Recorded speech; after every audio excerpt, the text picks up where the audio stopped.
Assalamualaikum warahmatullahi wabarakatuh.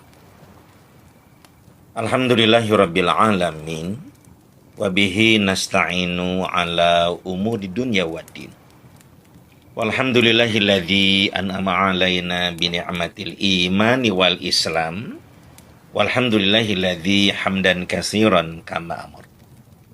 Asyhadu an la ilaha illallah wahdahu la syarikalah wa asyhadu anna Muhammadan abduhu wa rasuluhu la nabiyya ba'da.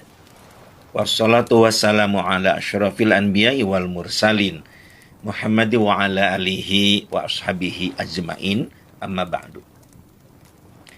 Pada ceramah Buya yang ke-17 ini akan berbicara atau menerangkan tentang pertemuan baginda Rasul dengan Siti Khadijah atau Khadijah binti Khuwailid.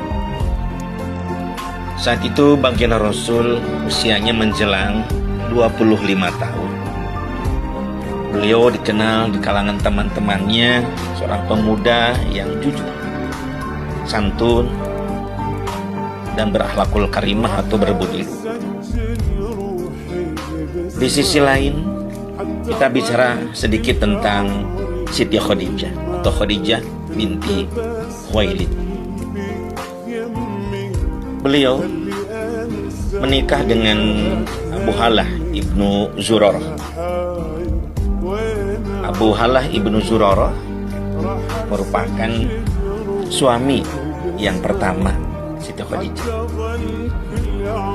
Dari pernikahan Khadijah dengan Abu Halah ibnu Zurarah mempunyai 2 orang anak laki-laki. Yang pertama bernama Halah dan anak yang kedua bernama Hindu. Qadarullah, Abu Halah ibnu Zurarah meninggal dunia. Maka saat itu Khadijah binti Khuwailid jadi seorang janda. Karena beliau seorang janda yang cantik, sukses, juga berperilaku baik, juga kaya raya, tentu banyak laki-laki yang berminat atau bermaksud meminang kepada Khadijah. Dari banyak laki-laki yang meminang, akhirnya Khadijah memilih Atik bin Abdul Makhzumi. Atik bin Abdul Makhzumi seorang pemuda yang tampan, berperilaku baik, tidak ada cacat saat itu. Akhirnya menikahlah Khadijah dengan Atik bin Abdul Makhzumi. Qadarullah juga tidak lama setelah pernikahannya, Atik bin Abdul Makhzumi sakit keras dan innalillahi wa inna ilaihi raji'un. Atik bin Abdul Makhzumi, suami Khadijah yang kedua, meninggal dunia. Pernikahan Khadijah dengan Atik bin Abdul Makhzumi tidak mempunyai anak. Sejak saat itu Khadijah lebih fokus berpikir, lebih fokus berbisnis supaya bisa membantu pokok masyarakat, membantu saudara-saudaranya dengan bisnisnya itu. Dan alhamdulillah bisnisnya makin berkembang di luar Jazirah Arab. Kemudian meskipun usia Khadijah sudah menjelang mau 40 tahun saat itu, tapi masih banyak laki-laki, baik duda ataupun pemuda, yang bermaksud meminang Khadijah. Tetapi Khadijah tidak bergeming. Beliau fokus, tidak berpikir dulu untuk menikah lagi. Kekayaannya makin bertambah banyak, kecerdasannya dalam berbisnis, kesuksesannya juga makin terang benderang saat itu. Makin dikenal siapa Khadijah binti Khuwailid. Suatu hari Khadijah bermaksud untuk mengembangkan bisnisnya ke negeri Syam. Dan kafilah ini kafilah yang sangat besar, dipimpin oleh seseorang yang sudah berpengalaman, tentu yang jujur dan yang cerdas. Khadijah saat itu sudah mendengar ada seorang pemuda yang bernama Muhammad bin Abdullah.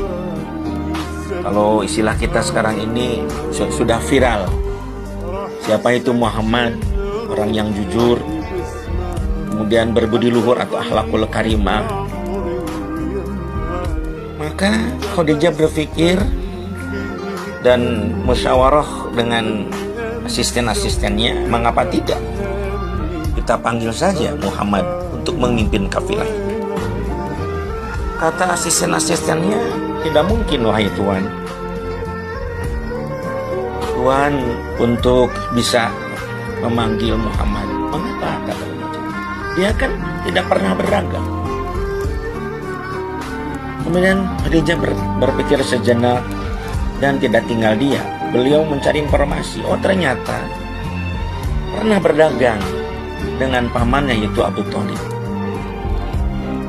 Meskipun sebentar, Khadijah berpikir itu sudah menjadi pengalaman.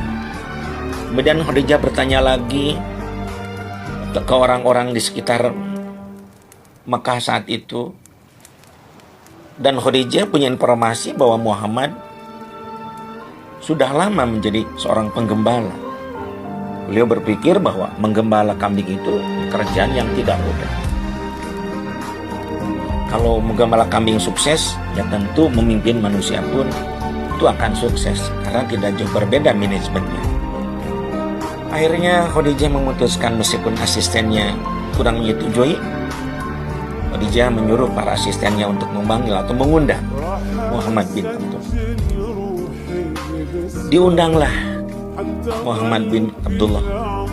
Dan saat itu pandangan pertama Khadijah kepada Muhammad dan juga Muhammad kepada Khadijah baru berpandang.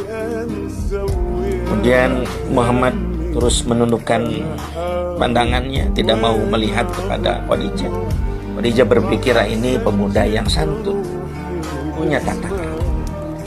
Khadijah berbincang-bincang, disaksikan juga para asistennya menyampaikan tugas ke negeri Syam. Baginda Rasul saat itu Muhammad bin Abdullah mendengarkan dengan seksama dan selalu menundukkan. Setelah selesai, Khadijah berbicara, kemudian Muhammad bin Abdullah berbicara. Saya dengar pembicaraan Anda dan ini adalah kerjasama kita. Saya akan melaksanakan tugas dengan sebaik-baiknya, insya Allah. Mudah-mudahan perjalanan ini, bisnis ini berjalan dengan lancar. Maka saat itu Khadijah mengatakan, ya silakan Anda berbicara ke orang tua Anda. Muhammad menyampaikan, aku sudah yatim piatu. Aku akan berbicara kepada paman aku.